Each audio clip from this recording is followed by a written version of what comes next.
You might not know this, but not all processed food is created the same. It's actually kind of a misnomer. So processed food just means food that's been handled. But the thing is that if you take frozen broccoli that's been washed and cut and put into a bag and frozen, and you think that's the same thing as having like Cheetos, you're just missing the entire point. Processed foods and ultra processed foods are very different. And some studies will make a delineation, but oftentimes influencers out there won't even make a distinction between something like processed whole fat yogurt versus the high sugar, low fat version filled with a bunch of guar gum and carrageenan and other binders and emulsifiers in there that could actually hurt your gut. I'm not saying you can't get away with having that stuff once in a while, and maybe it doesn't affect you, but maybe it does. Maybe you're like me and you thought that bloating after every meal was normal. Maybe you think a little bit of constipation and diarrhea is absolutely normal, and you don't realize that it's because you're eating the crappier version of that processed foods. Let me give you a good example. I don't get paid by them, but I'm a huge Haagen-Dazs fan, or anybody that's like them. They tend to have the most amount of fat and the least amount of sugar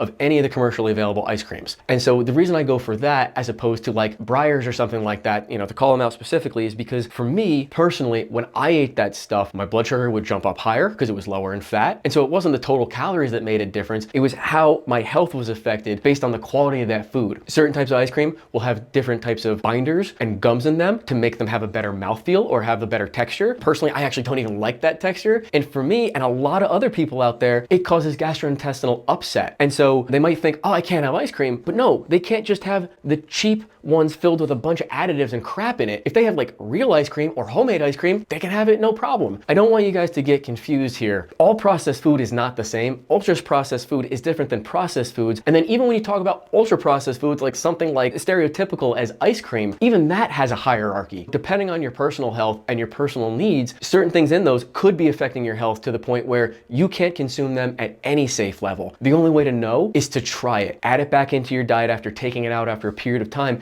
and see if those symptoms change. Don't listen to the gurus out there. You have to find out for yourself.